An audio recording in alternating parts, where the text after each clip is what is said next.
Today we are continuing our work on Rodeo Caprice number 24.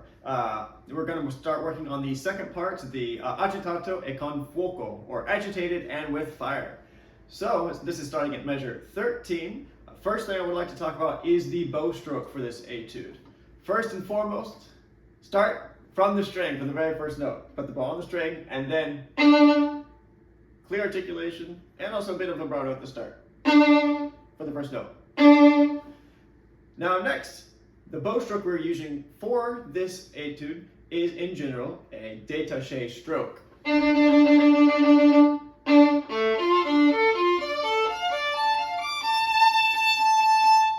I would recommend working on this bow stroke in a progressive exercise where you repeat each note 4 times. It looks like this.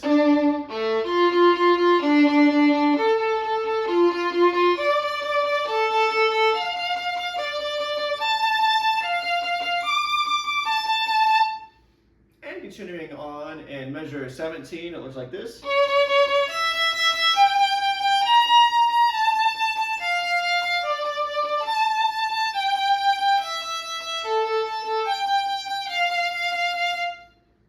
So play each note 4 times, and then after that, play each note 2 times, like this.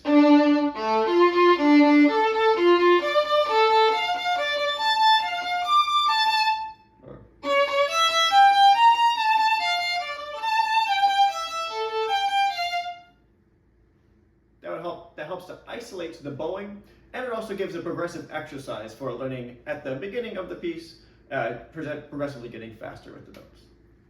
Next up, for the bow stroke, make sure that starting a measure all throughout, make sure that the up bows are accented where necessary. In general, like in the first part, the strong beats are all on an up bow, so make sure those are clearly articulated. Same thing with the trills. All those are on an up bow. And then also there are accented up bows.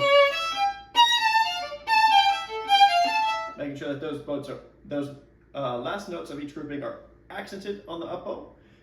How we do that is through a little bit of extra bow speed and a little bit of extra bow pressure, catching the string on the up bow.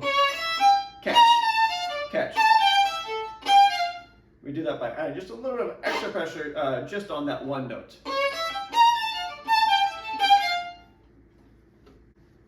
Now the next step in learning this etude, I would like to do some exercises for improving the coordination of this piece.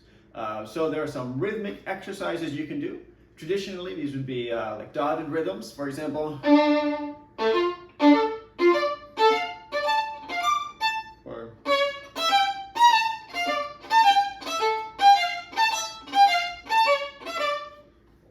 So that's dotted rhythm. You can also do the reverse.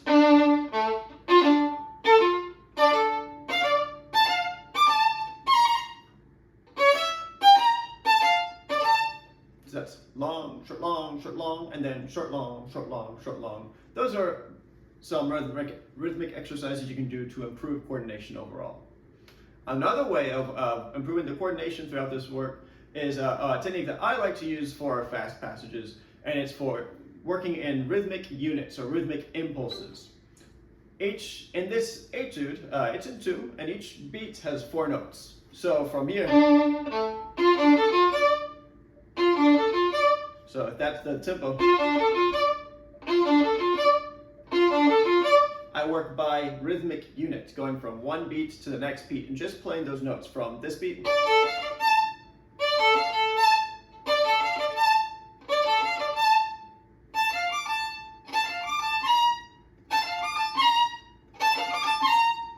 and then so just doing one beat at a time and then adding a couple extra beats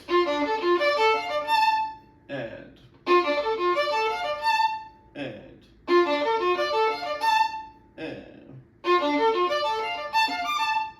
I find that helps to increase rhythmic security and also general coordination throughout the work. Now the next part of this segment that we're working on is going to be these trills that are at the beginning. So in measure 13, 14, 15, we have these trills. These are not the easiest trills to do. So first, whenever you have a trill or an ornament, break it down into all the parts. So from the very first part, we have a grace note, and then we have a trill, and then the next note. So grace note, trill, and next note. And then same thing for the next one, grace note, trill, next note, grace note, trill. That helps to have clarity of exactly what the fingers are doing in which order for these ornaments or these trills. Now, we can work on some other ways of practicing this. I like to isolate the trills. I'll take one trill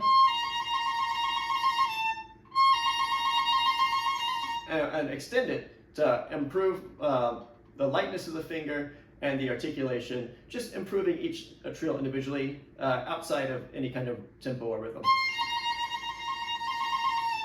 Next one.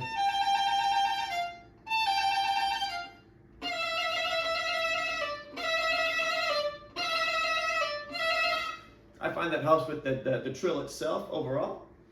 And then next what I like to do is I like to play the trill as it is. But I like to repeat each individual trill.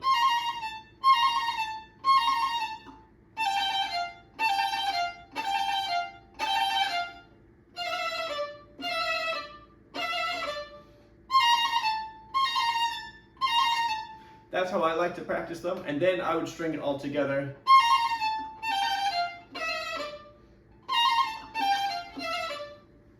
Like that.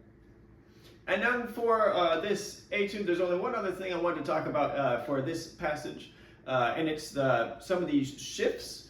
For example, in measure 21 to measure 22, we're playing an F major. We shifting up to the F up there. So for how to work on this shift, we have to be very clear about where the C is. That's C on the E string in third position. And then when we shift to the F, that's where first finger will go. So in order to know where the F is supposed to go, we need to know where first finger on the C natural is supposed to go. So we're going straight right back to the C natural right after the F. So first finger. That's how I practice those shifts. Same thing there, going from first to third position. First finger is going from F to A.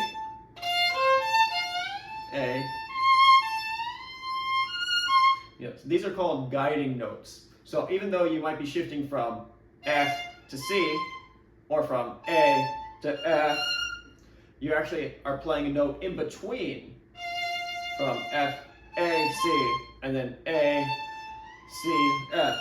It adds extra clarity and security to those shifts.